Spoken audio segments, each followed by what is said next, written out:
लंका के युद्ध के बाद में विभीषण के राज्याभिषेक के बाद में प्रभु राम जब अयोध्या लौटे तो अयोध्या लौटने पर प्रभु राम का भी राज्याभिषेक हुआ। और राज्याभिषेक के बाद में प्रभु राम ने सभी वानरों को, उनके राक्षस मित्रों को, सभी को ससम्मान विदा किया। अंगद जी को विदा करते समय प्रभु राम के आंसू रुक नहीं पाए और हनुमान जी को विदा करने का सामर्थ्य प्रभु राम में नहीं था।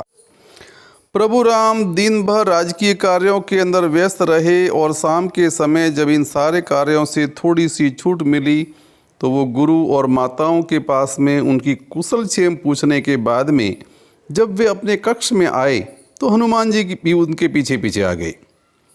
राम के निजी कक्ष के अंदर उनके सारे भाई और अपने भाइयों की पत्नियां वगैरह सब वहां पर उपस्थित थे।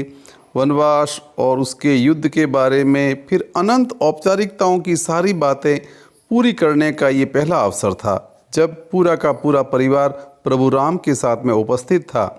राम, सीता और लक्ष्मण को तो ये बात ज़्यादा गवारा नहीं गुजरी, लेकिन जो अन्य वधुएं थीं उनको हनुमान जी बाहरी प्रतीत हो रहे थे।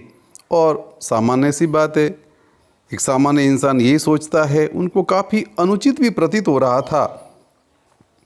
क्योंकि शत्रुघ्न सबसे छोटे थे, अतः वे ही अपनी भाभियों और अपनी पत्नी की इच्छा पूर्ति हेतु संकेतों के अंदर हनुमान जी को कक्ष से बाहर जाने के लिए कह रहे थे। पर आश्चर्य की बात है कि हनुमान जी जैसा ज्ञाता, प्रभु का भक्त इस मामूली से संकेत को भी नहीं समझ पा रहा था। अब क्या था, थक हार करके हनुमान जी की उपस्थिति में ही बहुत देर तक सारे परिवार ने जी भर कर के बातें की। फिर भरत जी का ध्यान आया कि भैया भाभी को भी एकांत मिलना चाहिए। उर्मिला को देखकर उनके मन के अंदर बड़ी हुक सी उठती थी। इस पतिव्रता नारी ने बिना लक्ष्मण जी के 14 वर्ष कैसे बिताए हैं, इसको भी अपने पति का सानिध्य मिलना चाहिए। ये सोच करके वो प्रभु राम से चरण स्पर्श करके वहाँ से आज्ञा लेकर के सबको विश्राम पर जाने की सलाह देते हैं। सब उठे, राम और जानकी का चरण स्पर्श किया, परंतु हनुमान जी वहीं बैठे रहे। उन्हें देखकर अन्य सभी को भी उठने की प्रतीक्षा करने लगे और सब साथ ही साथ बाहर निकले। राम ने मुस्कुराते हुए हनुमान जी से कहा, क्यों वीर, तुम नहीं जाओगे? तनिक विश्राम कर लो। हनुमान जी ने कहा, प्रभु आप सम्मुख हैं, आप मेरे सामने विराजे हुए हैं, इससे अधिक विश्रामदायक भला कुछ हो सकता है क्या? मैं आपको छोड़कर कहीं नहीं जाने वाला। ये बात सुन करके शत्रुघ्न को तनिक सा गुस्सा भी आया, परंतु भैया को विश्राम की आवश्यकता है कपीश्वर, उन्हें थोड़ा एकांत चाहिए। हनुमान जी कहते हैं, हाँ तो मैं कौन सा प्रभु के विश्राम में बाधा डालता हूँ, मैं तो यहाँ पैताने बैठा हुआ हूँ। फिर उन्होंने कहा, अरे आपने कदाचित सुना नहीं, भैया को एकांत की आवश्यकता है। तब हनुमान जी कहते हैं, पर सीता मैया तो यही है, वे भी तो नहीं जा रही है, फिर आप मुझे जाने के लिए क्यों कह रहे हैं? शत्रुघ्न ने कहा, भाभी को भैया के एकांत में साथ रहने का अधिकार प्राप्त है। हनुमान जी ने कहा, क्यों, ऐसा क्यों, फिर मुझे क्यों नहीं? तब वो कहते हैं, भाई सीता जी के माथे पर आपको सिंदूर दिखाई नहीं देता क्या? हनुमान जी को बड़ा आश्चर्य हुआ। वो प्रभु राम से बोले कि हे प्रभु, क्या सिंदूर लगाने से किसी को आपके निकट रहने का अधिकार प्राप्त हो जाता है?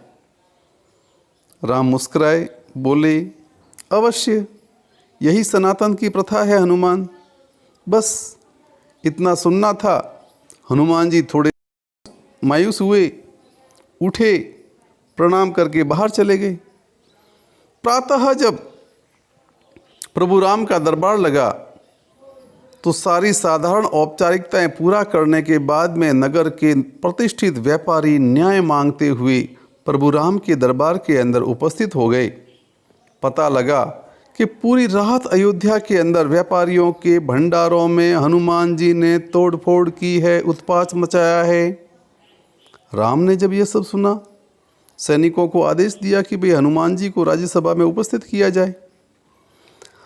राम आज्ञा का पालन करने के लिए सैनिक अभी निकले ही थे कि सामने से हनुमान जी केसरिया रंग के अंदर सिंदूर में रंगे पुते अपनी चौड़ी मुस्कान और हाथी जैसी मस्त चाल के साथ में चलते हुए सभा में हाजिर हो गए। राम के निकट आकर के हनुमान जी ने प्रणाम कर कहा। पूरी की पूरी सभा सन्न रह गई, सब जोर जोर से हंसने लगे। लक्ष्मण जी जो वहाँ खड़े थे वो अपनी हंसी को रोक नहीं पाए, लेकिन फिर भी अपनी हंसी को रोकते हुए उन्होंने कहा, हे कपिश्रेष्ठ, आपने ये क्या किया?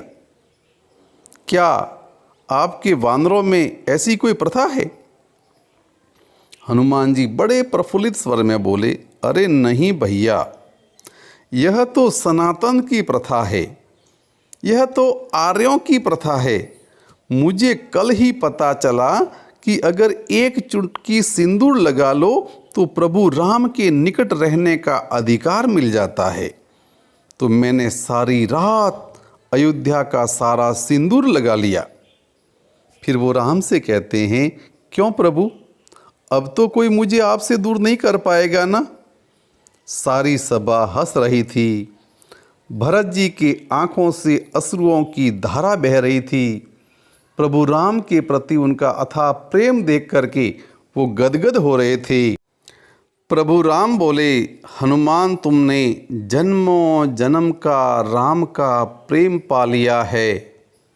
कलयुग में भी जब कोई तुम्हारे ऊपर सिंदूर चढ़ा करके पूजा करेगा वो मेरी कृपा का पात्र हो गया। तुम्हें जन्मों जन्म की अमरता भेंट करता हूँ। बोलिए प्रभु श्री राम की जय। बजरंग बली हनुमान की जय।